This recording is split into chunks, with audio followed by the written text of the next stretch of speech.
نبی علیہ السلام په ذاتن ډیر خوش طبیعته انسان او ډیر مزاح کوونکی انسان او مزاح به داسې نه کوله چې هر شی به په کیف متفقه و داسې نه، بلکې د الله پیغمبر به داسې مزاح کوله چې در حقیقت هغه رښتیا او صادق و. یو ورک یو صحابي راغی عرض یې وکړه چې یا رسول الله ما په اوښ باندې سپور کړم.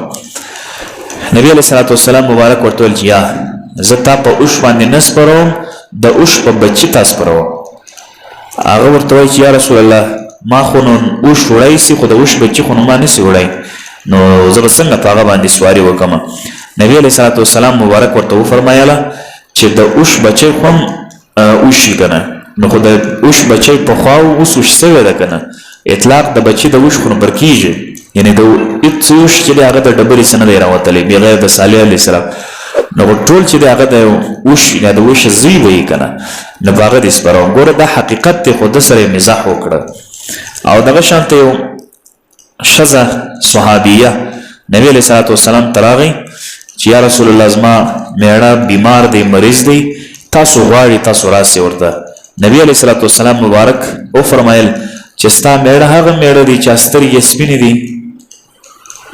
نبی علیه صلات وسلام مبارک د دې خبرې سره د نبی علیه السلام مراد دا و چې د سترګې د منځ کې چې کوم توروالی دی د هغه شاوخوا خو د هر چا سپینې، نو ده بل ګمان واخیستی چې یاره ولا دا خو په سترګو کې چې سپینوالی نه راځي چې هغه انسان ړوند سي، دا زنانه هغه مراد ځینې واخیسته او رسول الله مبارک هغه مراد ځینې واخیست.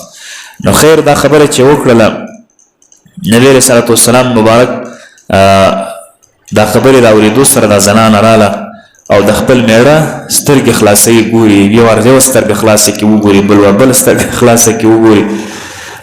شوهر ورته وایي میړه ورته وایي چې ته څه کوې زما سترګې خلاصوې او راته ګورې. هغه ورته وایي چې ستا په سترګو کې سپینوالی دی.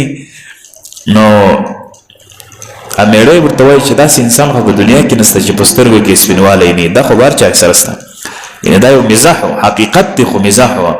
یو زنانه سپین سارې ده رسول الله صلی الله علیه وسلم ته راغی وایي یا رسول الله ته دعا وکړه چې الله تعالی جل جلاله ما جنت ته داخل کړي، زه د جنت ډېر خواهشمند یم.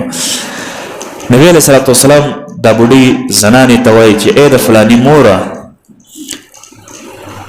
چې په جنت کې هیڅ کله بوډۍ زنانې نسي تللی، بوډۍ زنانه جنت ته نسي تللی. هغه چې دا خبره واورېدل یو دم په ژړا سو او د رسول اکرم صلی الله علیه وسلم د مجلس څخه ولاړی.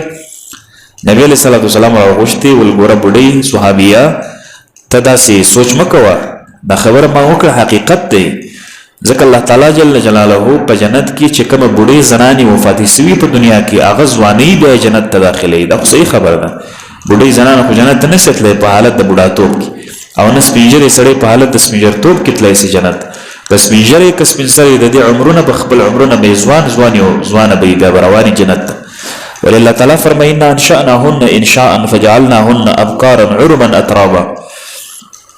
الله تعالی جل جلاله فرمایي چې زه دا مؤمنات حشر کومه په بل حشر سره په بل پیدا کولو سره، نو یعنې ځوانومې ځواني ورته بدلومه، طریقه ورته بدلومه، یعنې هغه زنانې چې بوډۍ وي نوجوان کیږي او د سپین سرتوب څخه به وځي بیا به جنت ته داخلي شي. نو مطلب دا ده بعض مفسرین بیا داسې لا وایي چې د حورانو هم عمر سی بیا جنت ته داخل کی، د حورانو هم عمر سی بیا جنت ته داخل کی. نو دا مختصر واقعات او نمونې د رسول اکرم صلی الله علیه وسلم هغه د زندگی و. د نبی علیه صلات وسلام مبارک اعمام او عمات خاله نمونه حارث و قسم و زبیر حمزه و عباس ابو طالب عبدالکعبه او یو بل دی چې هغه نوم یې حجل ده، اصلي نوم یې مغیره وه، ضرار په نوم باندې وه، عیداق په نوم باندې وه، ابولهب په نوم باندې، 11 اکاګان د رسول الله صلی الله علیه وسلم، او صفیه، عاتکه، اروا او ام حکیم او بره امیمه. دا په دې کې اسلام راوړی څوک ده؟ حضرت حمزه رضی الله عنه، حضرت عباس او حضرت صفیه. او د نبی علیہ السلام منځ سوې، نبی علیہ السلام منځ هم درلوده، یو منځ سلمان نومېده، بل ام رافع نومېده، بل رضوان نومېده، بل امیمه او ام ضمیر نومېده، ماریه او شیرین نومېده، او بل ام ایمن نومېده چې د هغه نوم برکه ایښې وه. او شپږ منځې د بني قریظه څخه وې چې هغه، او بل میمونه بنت سعد ده او خضره او خویله ده. دا د نبي علیه صلات وسلام مبارک هغه منځ وې چې نبي علیه السلام مبارک منځ ساتل. خادمان د الله د رسول صلی الله علیه وسلم څو وه؟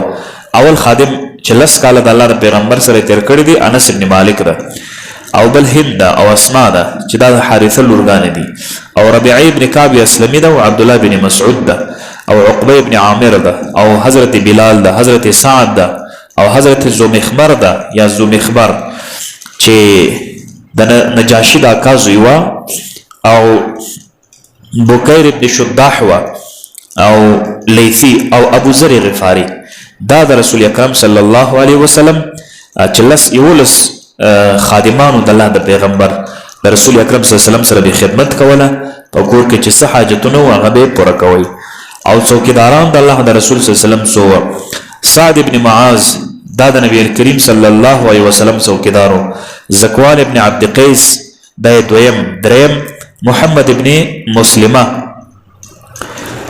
چې دا د جنگ احد په ټیم کې په حراست کې وه، او زبیر چې دا په جنگ خندق کې حارس و، او عباد ابن بشیر، او بل سعد ابن ابي وقاص، او بل ابو ایوب، او حضرت بلال.